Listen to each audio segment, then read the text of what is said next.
Good morning, students. Welcome to the first video of the week.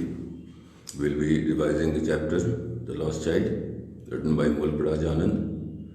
It's a story about our priorities in life and realization of what is valuable after losing out of them. So the story begins. It was springtime and people in colorful attire were going to the fair. A child, along with his parents, was going to the fair and was very excited and happy. So I have broken it value points basis. So first thing we know that it was springtime. The second thing we know that the child was going with his parents to the fair and he was excited and happy. See, the father carrying the child to the fair. So, a little boy and his parents set out from a city to pay a visit to a village fair at the time of spring festival. The boy lingered at some toy shop on the way and asked for a toy.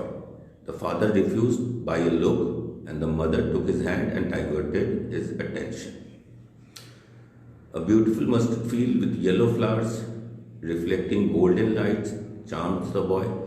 He stepped into it with dancing feet.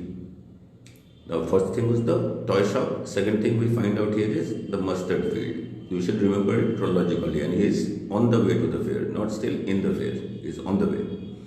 Now in the mustard field, he saw dragonflies, butterflies.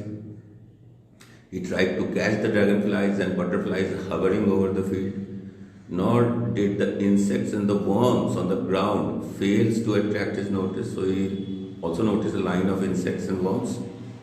The child noticed that too. They started for a hole under a big banyan tree. They stared for a hole. No, they started for a hole under a big banyan tree in a grove full of fruit and flower trees. The boy was in raptures when a rain of flowers fell on him. Some doves flew by and a cuckoo sang. So these are all the things the child noticed on the way to a fair. At the fair, the child first saw a stall of sweets. The display of delicacies filled the boy with longing. Though he wanted a burfi, he did not ask for it, lest his father would refuse it. Similarly, he wanted a gulmohar garland from the flower shop, but he kept silent. Now let's notice. What are the things was noticed by the child? The first thing was the toy shops, followed by mustard field, dragonflies, butterflies, insects, worms, a grove, right? Lots of flowers over there. Then he noticed doves, and he also heard the cuckoo sing. Finally, when they reached the fair, on the way, he kept running away from his parents, and his parents had to stop and call him back. Right? So he had forgotten that he was safe in the company of parents. He was so distracted by the things he was finding on the way that he almost forgot that he should be close to his parents. He forgot about the existence of the parents for that time being. In the fair again, the sweet shop, he wanted a burfi but didn't ask for it because he knew his father would call him greedy. He also noticed some garlands of gulmohar, but he didn't ask for it. Again, the same reason, because he thought once again his father would refuse. He knew his pleas would be refused, so he didn't ask for it. Then he saw a balloon shop and he didn't ask for them again. There were lots of colorful balloons that were on display, tied on a pole. It enchanted him, but he didn't ask for them too because he knew that it would be refused. Nor did he ask for a balloon, though the display of balloons of many colors tied to a pole enchanted him. The child moved forward once again, lagged behind because his eyes were caught by one thing or the other every now and then. That was the problem with the child.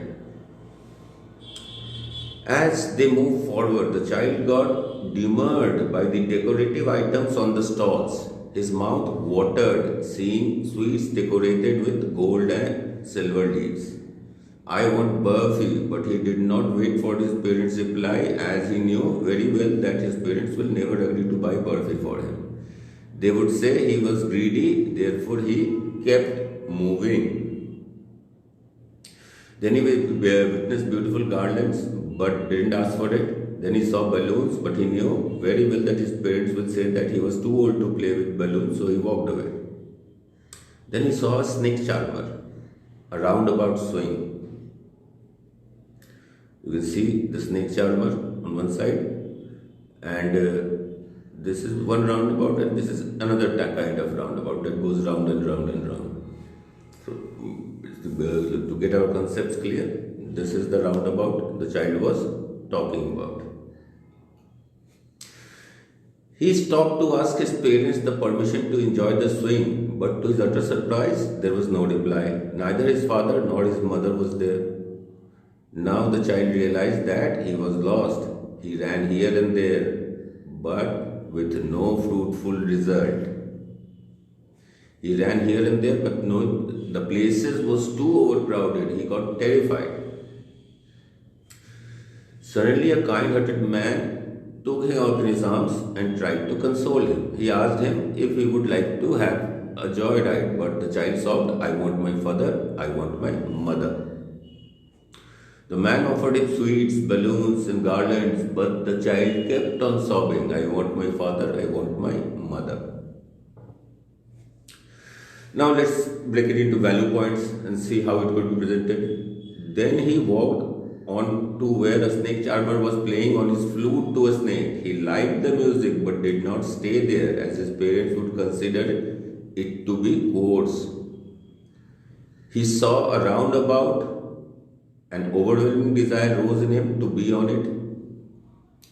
No reply came. He turned around and found that they were not nearby. His parents were not nearby. He fell into panic. He ran blindly here and there, sobbing and weeping. His dress became disordered, but he did not mind it.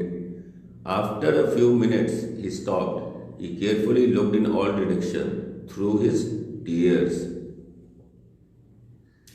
Seeing a crowd in the distance near a shrine, he ran there, calling for his parents. Trying to make his way through the crowd, he fell down. There was a danger of being crushed, but a kind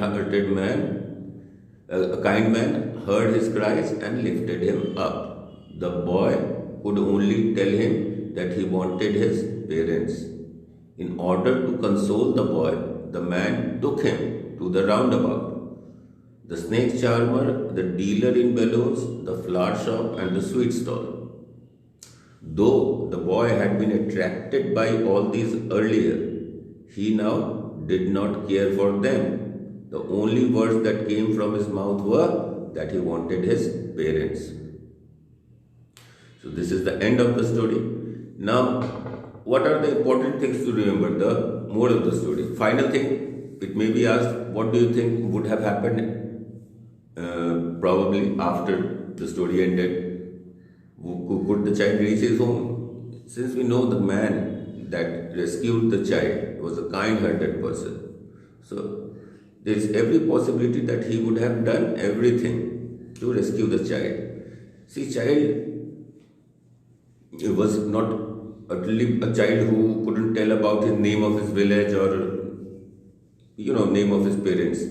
The child was grown up enough because he was smart enough to understand that his parents would not buy balloon for him just because he was too old for them. It means child was not a toddler, it was a bit grown up and he could describe it. So once the panic of the child had died down, he would have